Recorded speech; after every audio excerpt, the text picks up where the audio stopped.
Good evening everyone. बच्चों, आज मैं फिर आपको न्यूमेरिकल्स कराने जा रहा हूँ। वही इंपॉर्टेंट न्यूमेरिकल्स जो पिछले एपिसोड में कराए थे, कुछ वैसे ही टफनेस लेवल 3, कुछ उसमें जेई एडवांस में पूछे हैं, कुछ ओलंपियाड्स में पूछे हैं, कुछ केवीपीवाई में पूछे हैं। वैसे ही मैथमेटिकल न्यूमेरिकल्स आज मैं फिर कराने जा रहा हूँ। आई होप आप फिर से सीरियस रहोगे, सीरियसली वीडियो को वॉच करोगे, फोकस्ड रहोगे, कंसंट्रेट रहोगे, समझने की कोशिश करोगे और मैं कोऑपरेट करने जा रहा हूँ। आप इंजॉय करोगे डेफिनेटली। बच्चों, अगर आप ऑल इंडिया रैंक अच्छी लाना चाहते हो, इंडिया में टॉपर बनना चाहते हो, अच्छे इंस्टीट्यूट में एडमिशन चाहते हो, तो लेवल 3 के क्वेश्चन जो जे एडवांस के पेपर में 20% होते हैं, उसके लिए ऐसे भी क्वेश्चन जानने ज़रूरी होंगे। इसलिए इसको आप हल्के में मत लेना, सीरियसली टेकअप करना और समझने की कोशिश करना। और मैं आपको समझाने जा रहा हूँ प्यारे बच्चों। देखिए फिर मैं आपको कैसे समझाता हूँ। See the next figure for the reference. There is a uniformly charge solid sphere of charge with volume charge density rho coulomb per cubic meter, which is centered at O, out of which a spherical cavity centered at O dash is created as shown. The displacement O dash equals R by root 3. Radius of cavity is R by 3. Find out electric field intensity at the surface point P. Consider free space everywhere. Is it? बच्चों, आपके question में एक solid sphere of charge है। इसमें charge distribution uniform है। हर point पर रो की value constant है। रेडियस इसका कैपिटल आर है। सेंटर पॉइंट O है। इसमें एक स्फेरिकल केविटी कट किया हुआ है, उसका सेंटर O डैश है। रेडियस R by 3 है। Centre to centre distance R upon root 3 है। बच्चों, एक पॉइंट P है जो कि सरफेस पर है। आई मीन ये पॉइंट न तो बाहर है, ना ही केविटी में है, ना ही सॉलिड में है, रैदर ये सरफेस पर सिचुएटेड है। तो काटने के बाद ये जो रिमेनिंग बॉडी है, उसकी वजह से इस पॉइंट P पर इलेक्ट्रिक फील्ड इंटेंसिटी चाहिए होगा। बच्चों, कॉन्सेप्ट वही है जो पहले क्वेश्चंस में बता चुका हूँ, लेकिन क्वेश्चन डिफरेंट है। देखो बता रहा हूँ। अब क्या करो, इसमें दो केस दिखाओगे, एक अनकट बॉडी दिखाओगे, एक कट पोर्शन दिखाओगे। दोनों की वजह से अलग अलग इलेक्ट्रिक फील्ड दिखाओगे। फिर रिमेनिंग बॉडी का डायग्राम दोबारा से बनाओगे। फिर यहाँ पे इन अनकट वेक्टर ऐसे दिखाओगे, ई कट वेक्टर ऐसे दिखाओगे। फिर दोनों का डिफरेंस वेक्टर मेथड से निकालोगे। यहाँ पे इलेक्ट्रिक फील्ड आएगा। कैसे आएगा देखो। Now this is clear from the next figure that point P is on the surface of uncut sphere, but point P is external point for the cut portion with O dash P equals 2 upon root 3R, theta equals 30. बच्चों, पहले ये मैं statement आपको explain करूँ कि इसका meaning क्या हुआ। देखो,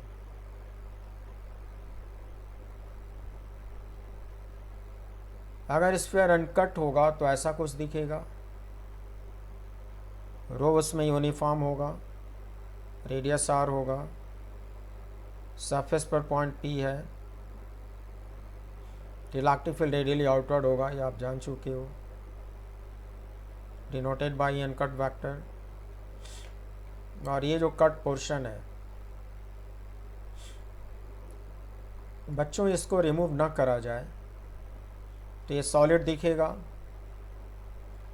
इसके अंदर भी रो की वैल्यू वही मानी जाएगी। इसका रेडियस R by 3 है। क्वेश्चन के मुताबिक O से O डैश तक का distance R by root 3 given है। परपेंडिकुलरली हाइट R होगा पॉइंट पी यहाँ होगा। बच्चों इस राइट एंगल ट्रायंगल में अगर पाइथागोरस थ्योरम अप्लाई करा जाए, हाइपोटेन्यूज और एस पी का लेंथ आता है 2/√3r, ये आएगा, करके देख लो। और एस पी की ज़रूरत पड़ेगी तो मैंने निकाल डाला, थीटा की भी ज़रूरत पड़ेगी। अगर इसी ट्रायंगल में tan थीटा में ले लेता हूँ, height upon base, height is r/√3, base is r, now tan theta comes out 1/√3, then theta will definitely be 30 degree, got it।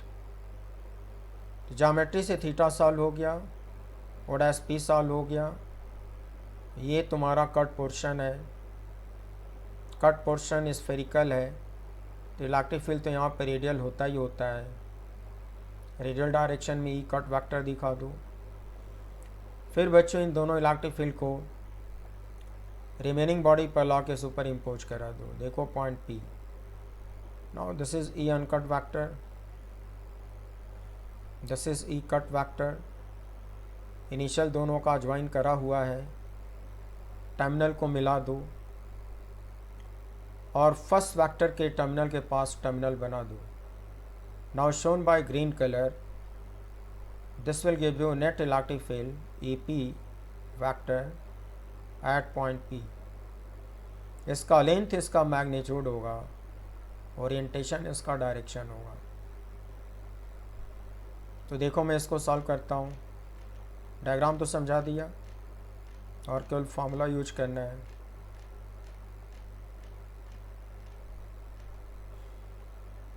So we already know that EP vector equals C uncut minus E cut। बच्चों जो uncut sphere है उसके surface पर electric field का ये formula पढ़े हो in terms of rho capital R uncut upon 3 epsilon naught, revise कर लेना। But R uncut is given as capital R, you must say this is magnitude of E uncut vector.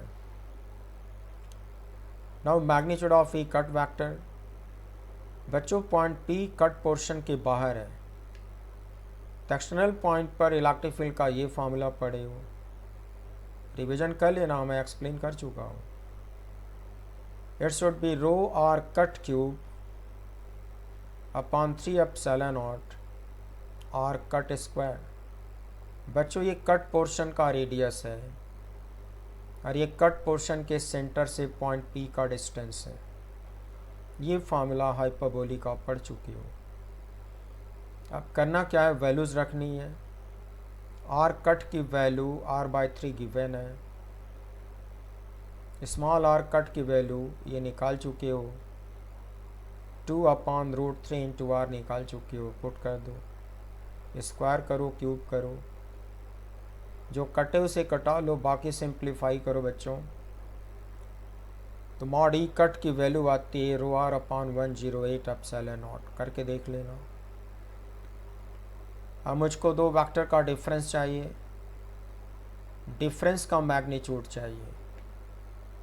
Difference का magnitude निकालने के लिए मैंने आपको cosine formula पढ़ा रखा है। Now using the cosine formula in the figure for the remaining body, mod AP equals mod E uncut square plus mod E cut square minus 2 mod E uncut into mod E cut into cos theta, where theta is angle between these two vectors. In your question, theta between these two have been solved equal to 30 degrees, so put here 30. mod E uncut यहाँ put करो, mod E cut यहाँ put करो, mod E uncut फिर से रखो, mod E cut को यहाँ से रखो। बच्चों कुछ कॉमन मिलेगा, जो कॉमन मिलेगा उसको कॉमन ले लो। Then within under root, here you have 1/9, then plus 1/108 square minus 2, यहाँ मिलेगा 1/3, तो बच्चों rho r by epsilon naught का स्क्वायर कॉमन लोगे तो सिंगल पावर रूट के बाहर आएगा। यहाँ 1/9 बचेगा, यहाँ 1/108 का स्क्वायर बचेगा, यहाँ 2 बचेगा, इसके ब्रैकेट के अंदर 1/3 बचेगा,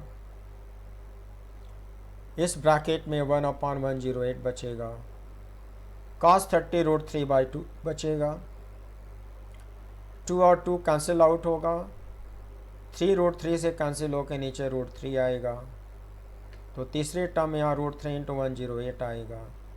सेकेंड टर्म रिपीट किया, फर्स्ट टर्म रिपीट किया, इसको रिपीट किया। Now this will give you magnitude of EP vector. प्यारे बच्चों, ज़रूरत पड़ने पर इसको मैनुअली भी सॉल्व कर सकते हो, या कैलकुलेटर परमिटेड हो तो कैलकुलेटर यूज कर सकते हो। डेसिमल पॉइंट में इसकी वैल्यू सॉल्व कर सकते हो, ये तुम कर लेना। मैं फ़िलहाल इसको यहाँ तक ला के छोड़ दिया हूँ। तो देखा आपने, मैंने कट बॉडी की थ्योरी लगा के इसको भी आसानी से कर लिया। इसमें जो मैथ इस्तेमाल हो रहा है, जो ज्योमेट्री इस्तेमाल हो रही है, प्यारे बच्चों से सीखो, आप डरो मत, मैं आपको सिखा दूंगा। वन मोर क्वेश्चन,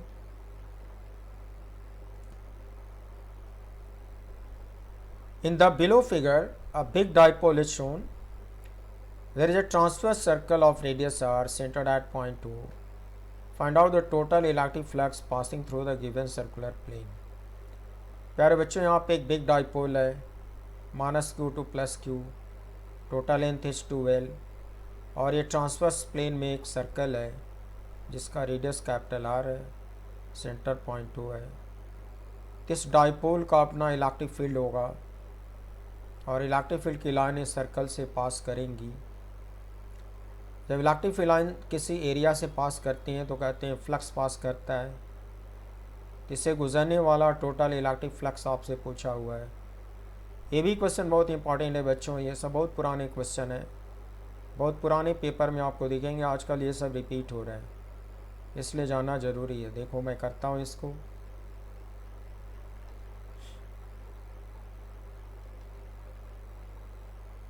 प्यारे बच्चों, बहुत ध्यान से देखो, तो ये ट्रांसवर्स प्लेन में सर्कल है, मतलब ये सर्कल स्क्रीन पे परपेंडिकुलर है, आई मीन ट्रांसवर्स। सेंटर उसका इस एक्सिस पे है, डाइपोल के सेंटर पे पॉइंट 2। रियलाइज कर सकते हो कि सर्कल का एवरी पॉइंट, सर्कल किसी भी पॉइंट को अगर डाइपोल के सेंटर से मिलाया जाए तो ये जो रेडियस होगा वो एक्सिस पे परपेंडिकुलर जरूर होगा। रियलाइज करो, आई मीन सर्कल का every point broad side on position में होगा, ब्रॉड साइड ऑन पोजीशन में होगा। कैलकुलस यूज करना होगा बच्चों, क्योंकि हर पॉइंट पर इलेक्ट्रिक फील्ड वेरिएबल आएगा। डायरेक्शन तो हाउएवर लेफ्ट साइड में आएगा। ब्रॉड साइड ऑन पोजीशन में आप पढ़ चुके हो कि इसका P vector negative to positive होगा, और पी वेक्टर का अपोजिट इलेक्ट्रिक फील्ड होता है ब्रॉड साइड ऑन में। मगर ये जो डिस्टेंस होगा ये वेरिएबल होगा, एक्स वेरिएबल होगा, तो इसका मैग्नीट्यूड वेरिएबल होगा। तो फ्लक्स कैलकुलस मेथड से आएगा। कैसे आएगा बच्चों? इस सर्कुलर प्लेन में एक्स रेडियस और डी एक्स थिकनेस का एक बहुत पतला सा रिंग एलिमेंट काटो, रिंग सरफेस एलिमेंट काटो, बहुत पतला सा। तो बच्चों, जो रेड कलर का स्ट्रिप दिखाया हूँ ये सर्कुलर प्लेन में होगा। सर्कुलर प्लेन ट्रांसवर्स है, तो इस स्ट्रिप का एरिया वेक्टर वेरी स्मॉल होगा, डीएस उसके प्लेन पे परपेंडिकुलर होगा। For the sake of convenience उसको आप लेफ्ट साइड में ले लो ताकि फ्लक्स का मैग्नीट्यूड आप निकाल सको। Got it? तो ये point broad side on position में, डिस्टेंस उसका एक्स है, हाफ लेंथ एल है। तो रटा हुआ इलेक्ट्रिक फील्ड का फॉर्मूला यूज़ करो बच्चों। ये जो डी एस है ना, वो इस रिंग का स्ट्रिप एरिया है। रिंग का स्ट्रिप एरिया निकालने का तरीका ये होता है, अगर कोई पतली रिंग का स्ट्रिप का एरिया निकालना है तो कहते हैं कि इसको एक जगह से काटो, काटने के बाद उसको फैला के स्ट्रेट कर दो, तो एक पतला सा रेक्टेंगुलर स्ट्रिप दिखेगा। तो रेक्टेंगुलर स्ट्रिप का एरिया कैसे निकालते हो, लेंथ इंटू विड्थ।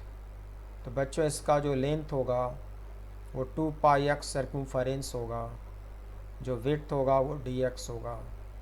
तो इस रिंग का strip area I mean ds vector का मैग्नीट्यूड 2πx dx होगा। ये समझने वाली बात है। ds वेक्टर जो रिंग का एरिया वेक्टर है उसका मॉडुलस आएगा बच्चों 2πx dx। रेक्टेंगुलर स्ट्रिप का कॉन्सेप्ट लगाओ। और ये जो डाइपोल है बिग डाइपोल, उसका डाइपोल मोमेंट का मैग्नीट्यूड आएगा q इंटू 2l। और ब्रॉड साइड ऑन पोजिशन में इस डाइपोल की वजह से जो इलेक्ट्रिक फील्ड का मैग्नीट्यूड आएगा वो फार्मूला पढ़ा चुका हूँ, 1/4πε0 p/x² plus l² power 3/2। Revision कर लेना। अब बच्चों मैं फ्लक्स निकालना सिखा रहा हूँ। Total electric flux passing through the whole circular area, cyclic integral D phi, no cyclic, only integral D phi E. आप पढ़े से जानते हो बच्चों, डी फाई को E.ds लिखती हो, गॉट इट। एस यहाँ पे सबस्क्रिप्ट है, इसका मतलब ये सरफेस इंटीग्रल है, इसको पूरे सर्कल के सरफेस पर इंटीग्रेट करना होगा।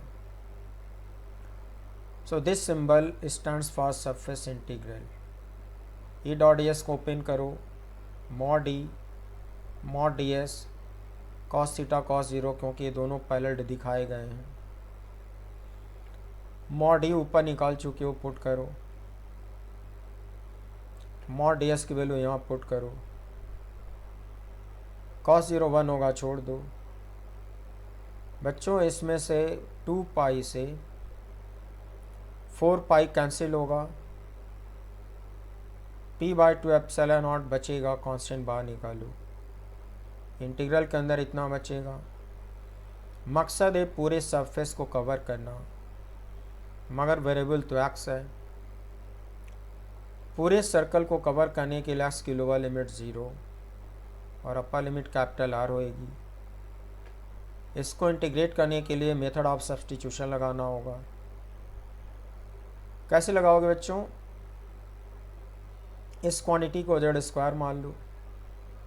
l तो कांस्टेंट है बट x वेरिएबल है, तो z भी वेरिएबल होगा।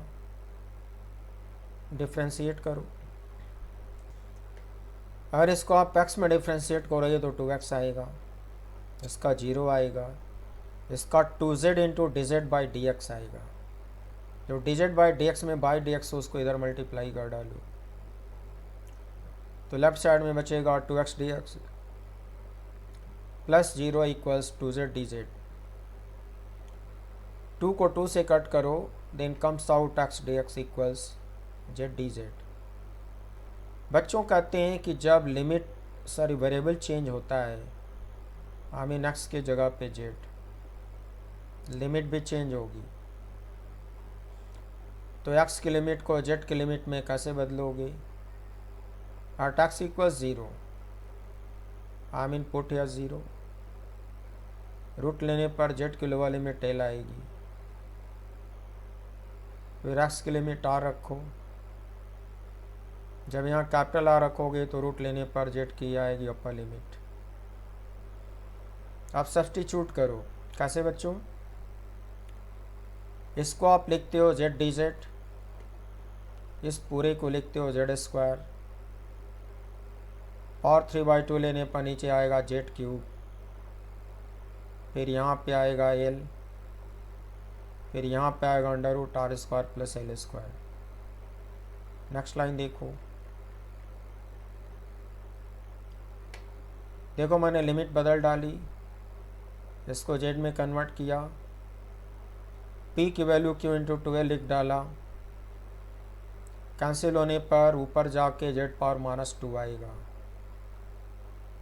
बच्चों z⁻² का इंटीग्रल पढ़े हो आप, -1/z, पुट प्रॉपर लिमिट, 2 को 2 से कट करो, QL/ε0। आप z की जगह पे अपर लिमिट, फिर माइनस लगाओ, फिर जेड की जगह पे लोअर लिमिट, साइड चेंज करो, to come out 1/L minus 1 over under root R square plus L square. L को ला के अंदर मल्टीप्लाई कर दो, यहाँ पे 1 आएगा, यहाँ पे एल आएगा। To get to this, now you must say this is total flux passing through the circular plane shown। देखा मैंने इसको कैसे की। ये क्वेश्चन बहुत पॉपुलर और बहुत पुराने हैं और आजकल यही क्वेश्चन फिर से ऑब्जेक्टिव बना के रिपीट हो रहे हैं। बहुत तो नहीं होते, लेकिन ये एडवांस पेपर में 20 से 25% क्वेश्चन डेरिवेशनल होते ही होते हैं। आप पेपर उठाकर देखो, दिख जाएगा। सीखना तो पड़ेगा, ऐसे ओलंपियाड्स में भी आती है। Now one more question, a semi infinite line of charge with linear charge density lambda coulomb per meter is shown below. Its left terminal is situated at the center O of a transverse circle of radius capital R. Find out total electric flux passing through the shown circular plane. बच्चों ये semi infinite line of charge है। I mean left terminal आपके सामने है circle के centre पे, right terminal infinity पे है, तो इसको सेमी इनफाइनाइट बोलोगे। थ्रू आउट लैम्डा कॉन्स्टेंट बोला है, सर्कल का रेडियस आर है और ये स्क्रीन के प्लेन पर परपेंडिकुलर है, that is transverse plane. Centre left terminal point 2 पे है। प्यारे बच्चों, इसकी वजह से इलेक्ट्रिक फील्ड की लाइन इसको क्रॉस करेंगी। मैं इसके हर पॉइंट पर इलेक्ट्रिक फील्ड का मैग्नीट्यूड वेरिएबल होगा, तो फ्लक्स निकालने के लिए कैलकुलस मेथड लगेगा। कैसे लगेगा देखो।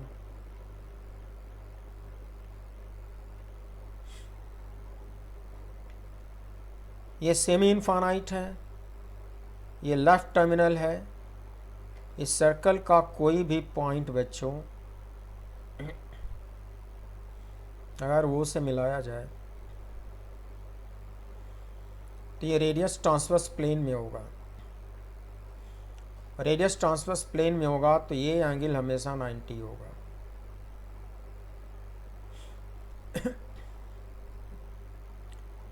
इस पॉइंट का इस लाइन से परपेंडिकुलर डिस्टेंस x होगा और ये पॉइंट इसके लेफ्ट टर्मिनल के ठीक सामने होगा। तो यह है सेमी इनफाइनाइट लाइन। तो मैं डेरिवेशन बच्चों दे चुका हूँ कि इसकी वजह से यहाँ पर इलेक्ट्रिक फील्ड का X component perpendicular to the line होता है और वाई कंपोनेंट टुवर्ड्स लेफ्ट होता है, पैरेलल टू द लाइन। इन दोनों के मैग्नीट्यूड सेम होते हैं, डेरिवेशन दिया जा चुका है। मैग्नीट्यूड आता है बच्चों इसकी वजह से lambda upon 4 pi epsilon not x. बच्चों क्या करोगे, ट्रांसवर्स सर्कुलर प्लेन में एक्स रेडियस लोगे और डी एक्स थिकनेस लोगे और एक रिंग एलिमेंट कंसिडर करोगे।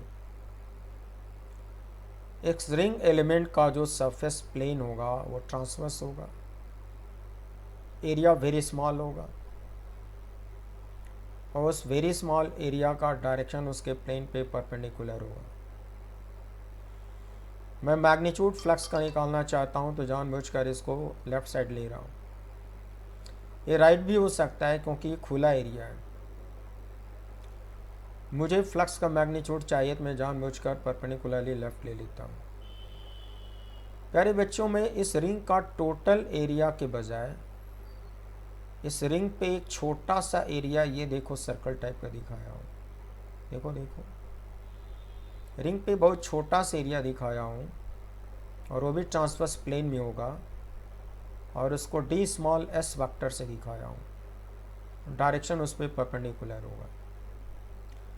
ये जो छोटा सा एरिया डी स्मॉल एस है उसके सेंटर पे ये ई वाई कंपोनेंट है, ये ई एक्स कंपोनेंट है, तो उसके सेंटर पे नेट इलेक्ट्रिक फील्ड इन दोनों का रिजल्टेंट होगा और ई डॉट ई एस में तो नेट इलेक्ट्रिक फील्ड लेते हैं तो इस नन्हे से एरिया ds वेक्टर से गुजरने वाला जो वेरी स्मॉल इलेक्ट्रिक फ्लक्स होगा बच्चों, वो देखो। At every point of the ring mod ex vector equals mod ey vector equals lambda upon 4 pi epsilon naught x. Got it? Ey vector is parallel to d small s vector. However, ex vector is perpendicular to d small s vector. तो बच्चों इस नन्हे से area से गुजरने वाला flux calculus method से कैसे निकलेगा देखो।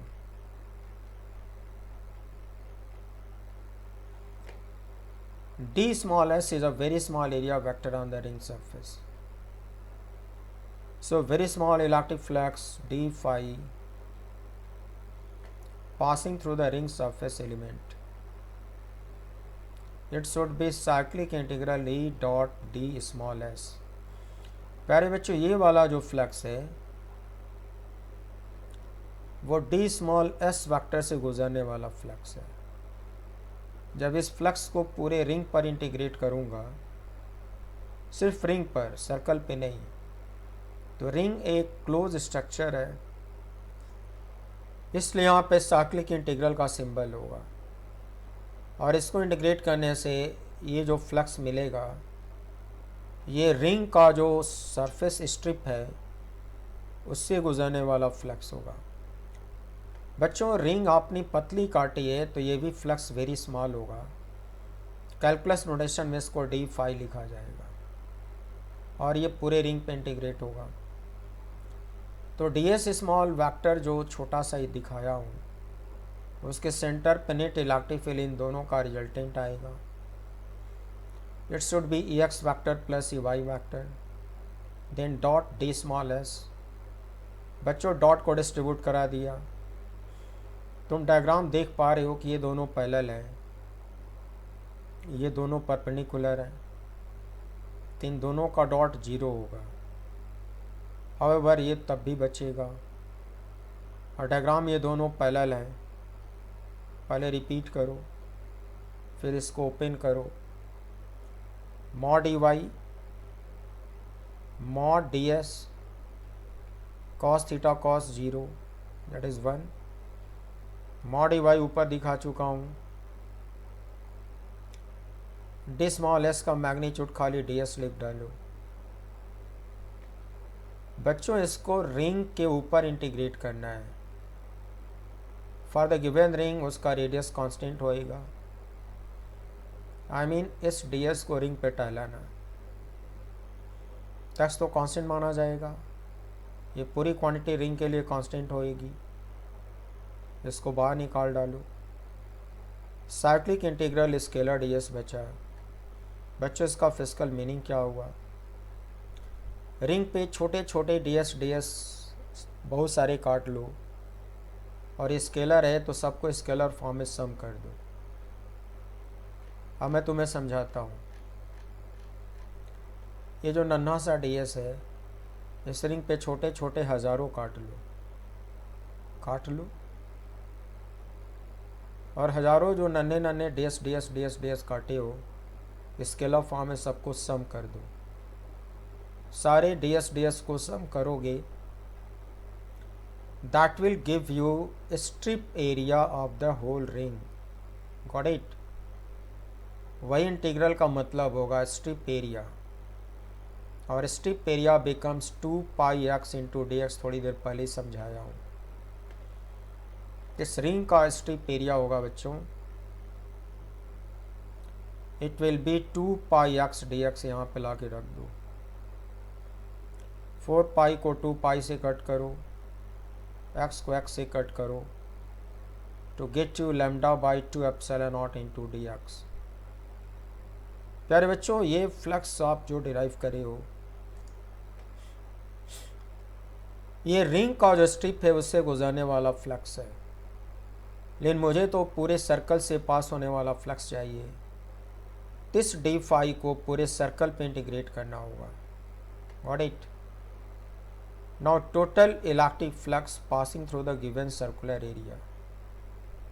Now you must integrate this on the whole circle to get to phi.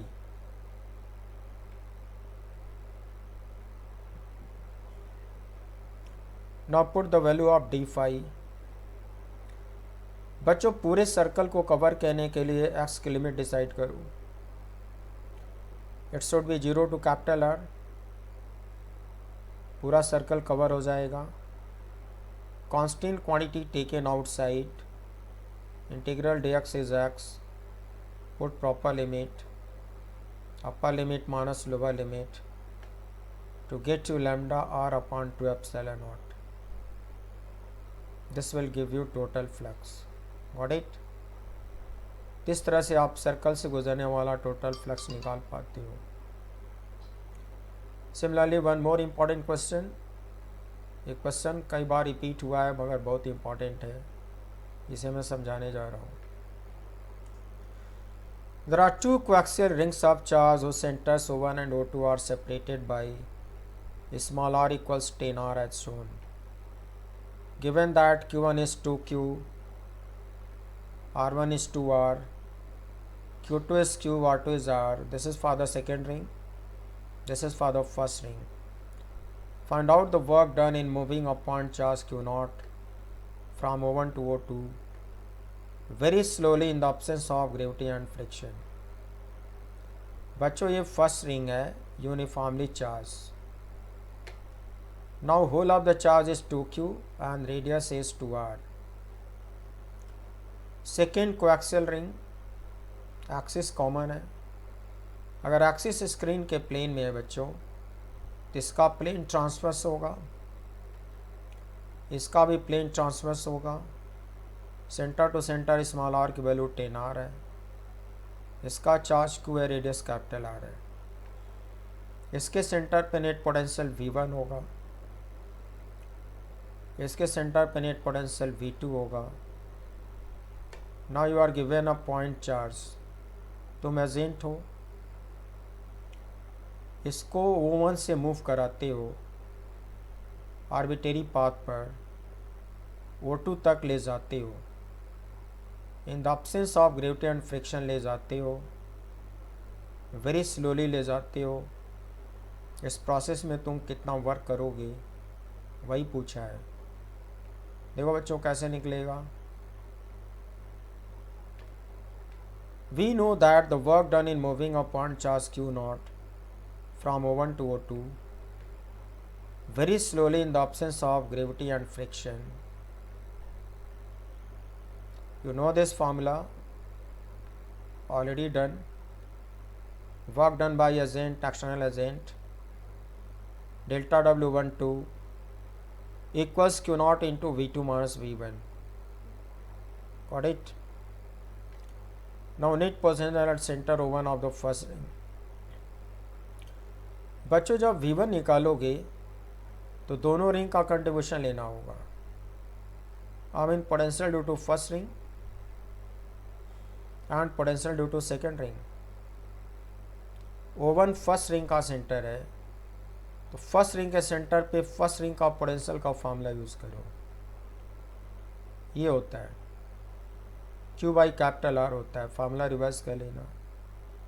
This is potential due to first ring 1 by 4 pi epsilon naught Q1 by R1. Now potential due to second ring. प्यारे बच्चों second ring के centre से O1 का distance small r है, याद रखना.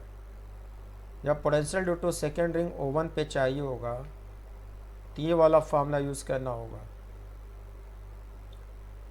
1 by 4 pi epsilon naught Q2 upon under root R2 square plus small r square. बच्चों second ring का चार्ज लेना होगा, सेकेंड रिंग का रेडियस लेना होगा. Now put the values. Q1 is 2Q, I have shown you, and R1 is 2R, I have shown you. Q2 is small q, you know this, and R2 is capital R, you know this. Small r is 10r, you know this. Now you simplify it to get to V1 at the center O1. That comes out this much. Say equation 1. Similarly बच्चों V2 कैसे निकालोगे?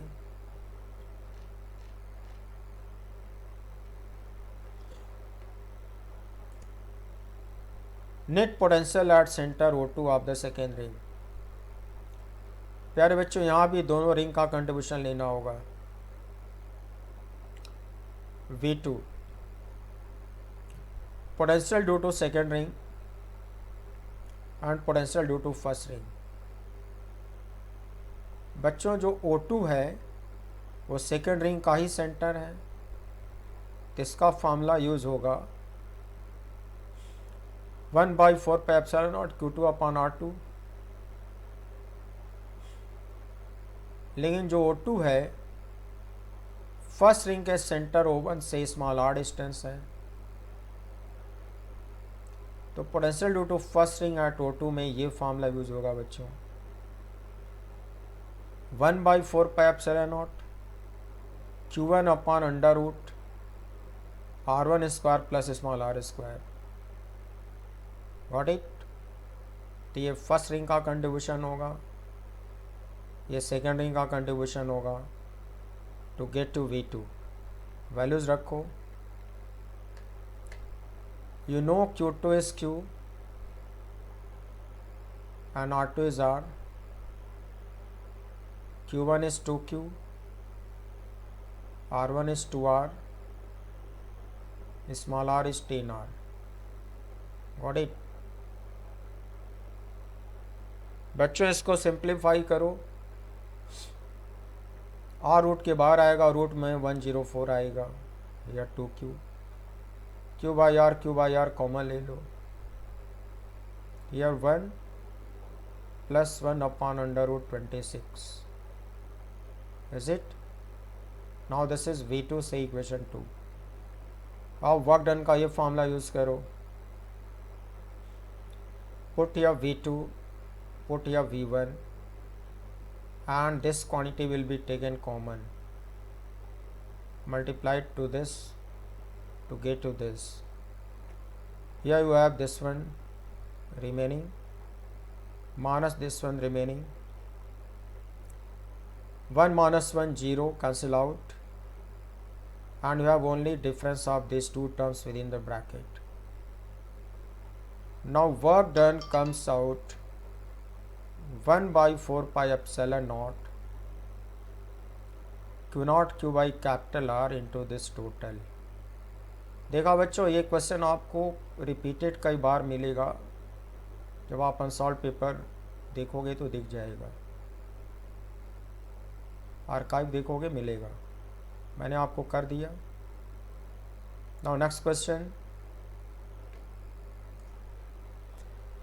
In the next figure, there are an infinite set of charge and an infinite line of charge with uniform charge distribution as shown. The central line AB is perpendicular to both as shown. Find out the work done in moving Q naught from point 1 to point 2 along the semicircular path very slowly in the absence of gravity and friction। बच्चों diagram देखो।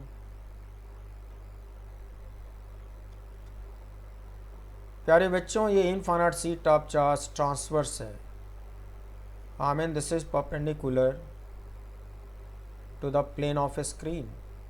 Realise करो इसका centre screen के plane में है and this is infinite line of charge. This is also in the plane of screen. Center B is situated in the plane of screen. Now AB is a line which is perpendicular to the seat of charge, which is perpendicular to the line of charge. Got it? तो बच्चों ये line vertical है, screen के plane में है और screen पे perpendicular है, ट्रांसवर्स है। तुम समझ सकते हो कि ये जो लाइन होगी वो इसके लिए नॉर्मल होगी, और ये तो 90 है ही। इस लाइन की लेंथ 8 स्मॉल ए।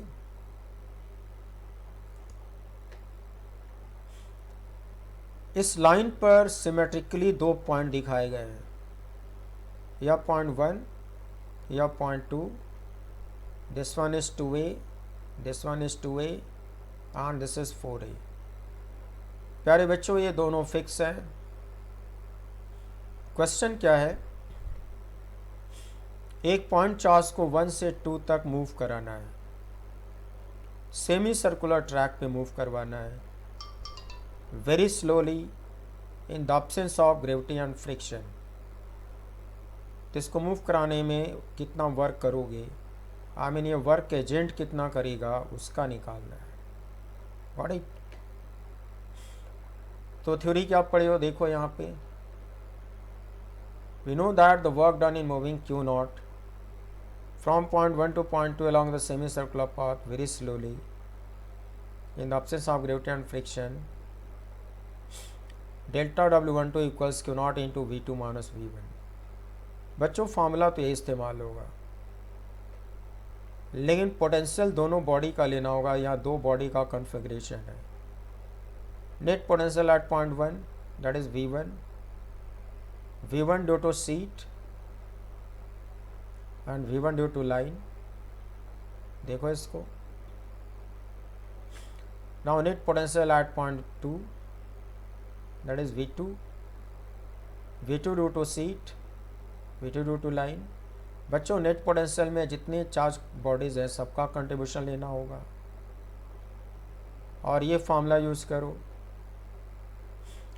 V2 की जगह पे ये दोनों टर्म इस्तेमाल करो, अब V1 की जगह पे भी ये दोनों टर्म इस्तेमाल करो, बीच में माइनस लगाओ, सीट वाले दो टर्म को एक साथ ले लो, कुछ ऐसा आएगा, फिर यहाँ प्लस आएगा, लाइन वाले दोनों टर्म को एक साथ ले लो, कुछ ऐसा आएगा। फिर पोटेंशियल डिफरेंस का फार्मूला मैं डिराइव करके दिखा चुका हूँ, वो इस्तेमाल करूँ। I mean V2 minus V1 due to infinite sheet of charge. ये डेरिवेशन दे चुका हूँ बच्चों, रिवाइज कर लेना। Minus sigma by 2 epsilon naught R2 minus R1 and V2 minus V1 due to infinite line of charge, उसका भी ये फार्मूला दे चुका हूँ। Minus lambda by 2 pi epsilon not ln R2 dash upon R1 dash. फिर बच्चों इनकी value रखो। सीट के लिए R2 की वैल्यू 6 होगा, सीट के लिए R1 की वैल्यू 2a होगा, लाइन के लिए R2 डैश की वैल्यू 2a होगा, लाइन के लिए R1 डैश की वैल्यू 6a होगा। पहले मैं आपको समझा दूं, फिर वापस आता हूं।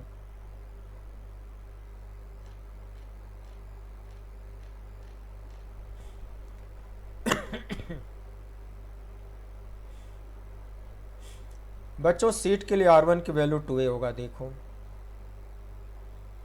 और सीट के लिए R2 की वैल्यू 6a होगा, देख लो। लाइन के लिए R1 की वैल्यू, R1 डैश की वैल्यू, उसका सिंबल चेंज कर दिया हूँ बच्चों। लाइन के लिए R1 डैश की वैल्यू 6a होगा, लाइन के लिए R2 डैश की वैल्यू 2a होगा। बहुत ध्यान से देखो, यही चीज़ें यहाँ पे इस्तेमाल किया गया, देखो।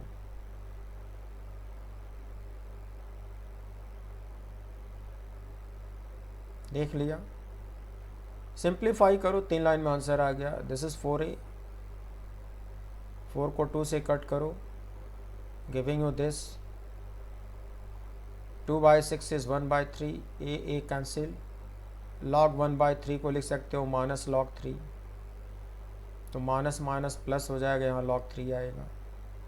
इसको रिपीट कर डालो, यहाँ जो बचा है उसको रिपीट कर डालो, इसको बाहर रखो। Now this is total work done. प्यारे बच्चों, ये कॉम्बिनेशन ऑफ बॉडीज़ का क्वेश्चन बड़ा पॉपुलर है। जब भी टफ क्वेश्चन पूछे जाते हैं तो एक सिंगल बॉडी के बजाय 2 बॉडी ले लिया जाता है। तो बड़ी चालाकी से काम करना होगा, जो मैंने किया है आप समझ लो। यहाँ पोटेंशियल डिफरेंस का जो फॉर्मूला डिराइव हुआ था वो इस्तेमाल होगा। कुछ इस तरह से ग्रुपिंग करनी होगी, क्योंकि इनफाइनाइट बॉडी का। सो प्यारे बच्चों, देखा आपने, ये क्वेश्चन मैंने सॉल्व कर लिया। वर्क डन कितनी आसानी से निकाल लिया। तो बड़े बड़े क्वेश्चन को बहुत पेशेंस के साथ अगर आप पढ़ोगे, सीख जाओगे, डर आपका निकल जाएगा और आप अच्छी रैंक ला सकते हो। तो मैं अपना काम तो कर रहा हूँ, आप अपना काम करो। अभी मेरे पास बहुत सारे क्वेश्चन बचे हुए। सो प्यारे बच्चों, अभी मेरे पास अभी भी बहुत सारे क्वेश्चन हैं जो कि मैं नेक्स्ट एपिसोड में कवर करूँगा। एक टॉपिक होता है motion of charge particle in uniform electric field और इन वेरिएबल इलेक्ट्रिक फील्ड। उस टॉपिक पे बहुत सारे क्वेश्चन पहले पूछे जा चुके हैं, आज भी पूछे जाते हैं। तो उसी टॉपिक पे मैंने कुछ क्वेश्चन क्रिएट किए हुए हैं, कुछ पुराने हैं, कुछ मैंने बनाए हैं। तो अगले एपिसोड में उसे आपको सिखाने जा रहा हूँ। वो भी बहुत इंपॉर्टेंट होगा। आप कंसंट्रेट रहना, फोकस रहना, मैं ज़रूर सिखा दूँगा। और आज अभी टाइम ज़्यादा हो रहा है, तो इस एपिसोड को मैं यहीं पे कंप्लीट करने जा रहा हूँ।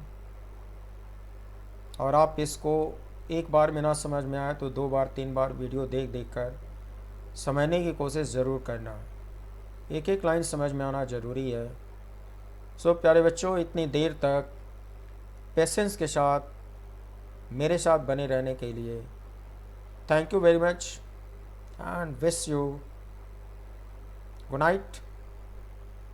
सी यू अगेन।